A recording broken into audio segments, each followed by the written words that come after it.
Hi guys, in this video we're going to have a look at Venn diagrams, and we're going to have a look at the sort of notation that goes with it, and also how to shade some of the more complicated sort of options here. Okay, so the first things to have a look at is what this symbol here means. So it's basically like an E with a little tail on it, and that's just the universal set. So that contains all the elements that you're going to be using in your particular question. Okay, so you might remember from my other Venn diagrams video, I used this symbol and it just contained all the numbers that I was going to fill in of my Venn diagram. And then you can have different sets. So set A, whatever it is, it contains elements from the universal set. Exactly the same for set B, it can be whatever it is, but also it only contains the elements of the universal set. So if I go through an example, probably make it a bit clearer. So here's the universal set. So this just means I'm only going to use the numbers 1, 2, 3, 4, and 5. And then set A is just the odd numbers. So set A will contain the odd numbers from the universal set, which is just 1, 3, and 5. Okay, simple as that. And set B is the prime numbers. So again, set B is just the prime numbers, but only from this universal set. So 1 is not prime, so I've got 2, 3, and 5. Okay, so that's just a little bit of the basic notation. This here, so when it's got a little dash, so set A is just the odd numbers, so when it's got a little dash, it just means not A. But again, only from this universal set. So if set A is 1, 3, and 5, so 1, 3, and 5, not A must be 2 and 4. Okay? So again, just a little bit of notation there. Little dash just means it's not. Okay, you can also have these two symbols here. Now, when you've got this symbol B, it's the intersect. And all that means is elements that are in both A and B. So this word "and" is going to be your sort of more common knowledge that you'll use it. So I want the elements that are in A and B. We'll have a look. Here's the elements in A. Here's the elements in B. So what are the elements in A and B? Well, 3 and 5. Okay. And this one here, this is called the union, which is quite easy to remember because it is a U, so union, so A union B, and that's the elements in A or B. So from the universal set, which elements are in A or B? Well, we've got a 1, we've got a 2, I'm going to do them in order, 3, we don't have 4, but we do have 5. Okay, so union is or, intersect is the and. And what you might be asked to do is to shade in the areas that this refers to. So A and B, so it's the elements that are in both A and in B. Well, you might remember that's going to be this section here in the middle. So A and B. Now this one here, when it's the union or, so it's going to be everything in A and everything in B. So if you shade it, you're just including everything in set A and everything in set B like that. Okay, obviously you can color yours in a bit neater. I'm just going to do mine a bit quicker. So that's the basics. Now let's have a look at a few questions to do with shading. So I'm just going to swap my sheet over here.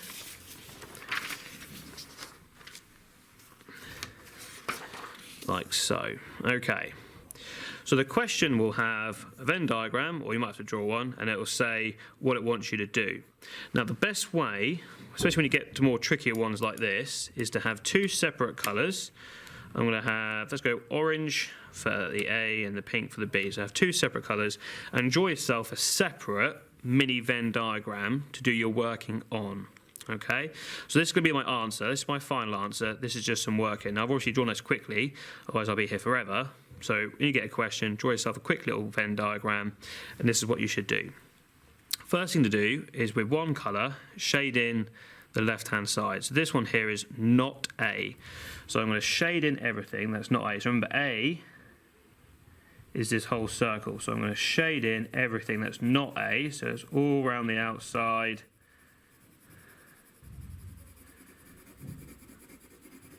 Of A like so. everything outside. So that's the first bit done. And then shade in the next one, which is B. So shade in everything that's in B. So that's the whole circle. B like so.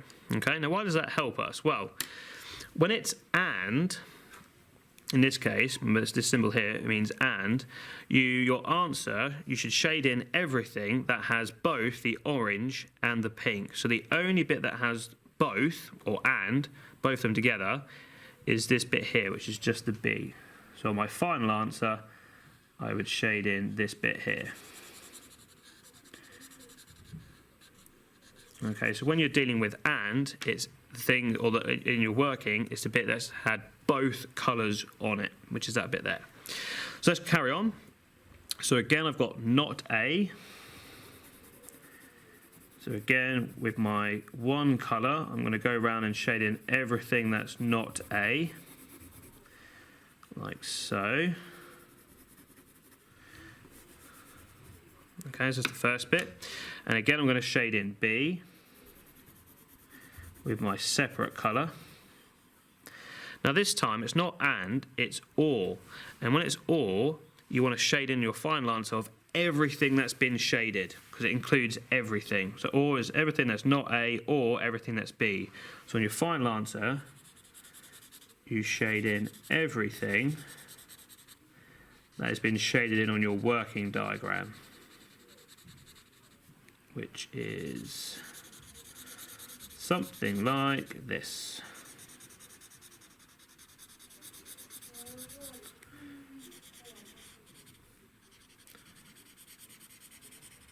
Okay, and there's your answer. Let's do some slightly different ones. This time I've got A, so here's my orange. I'm going to shade in everything that's A, so that's the whole circle. Like so, and this time I'm doing not B, so that's everything on the outside of B. So I'm going to shade in everything that's on the outside of B.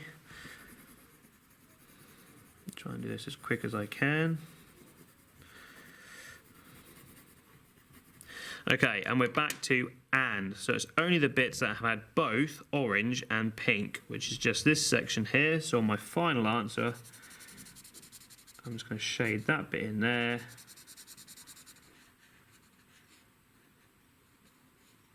Because that's the only bit that has both. And carrying on, so again, this one here, I've got my A. So I'm just going to colour in the A. And I've got not B again, so everything that's not B.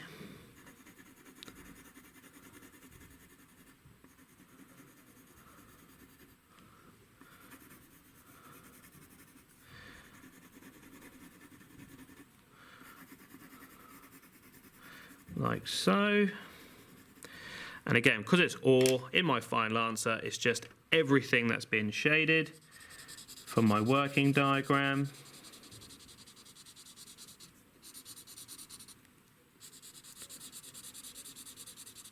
And that bit has been shaded, so I can colour that bit in.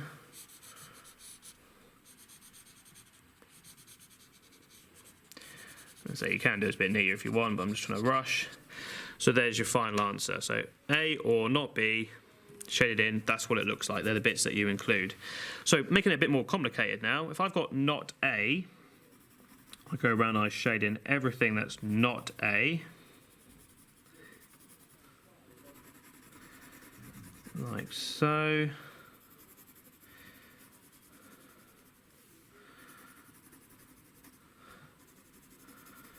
So that's everything that's not A, and then I shade in everything that's not B. So that's everything around B.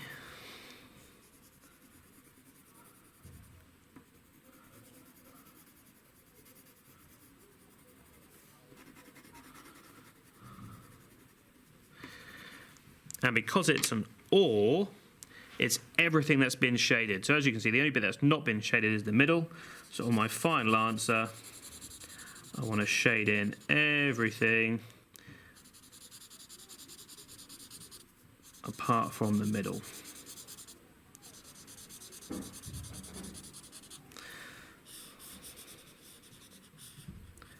Like like so. And the last one I've got for you, exactly the same thing, not A, so shade in everything that's not A.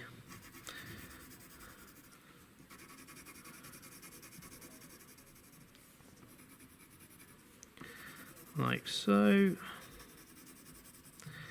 And the next one is not B, so again, shade in everything that's not B.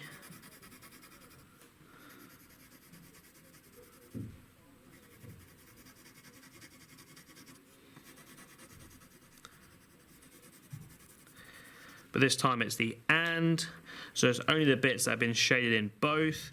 Well, that's just the pink, that's just the orange. Around the outside has everything that has both. So in your final answer, what does that look like if you shade it in? It's going to look like this.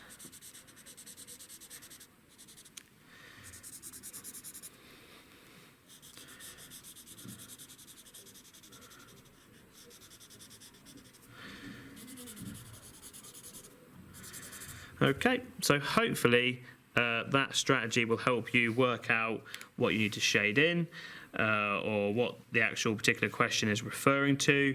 As I say, just draw a little mini one, do a little bit of working with your two colours, and you can put it on as your final answer. So hopefully that helps, guys. Thanks for watching.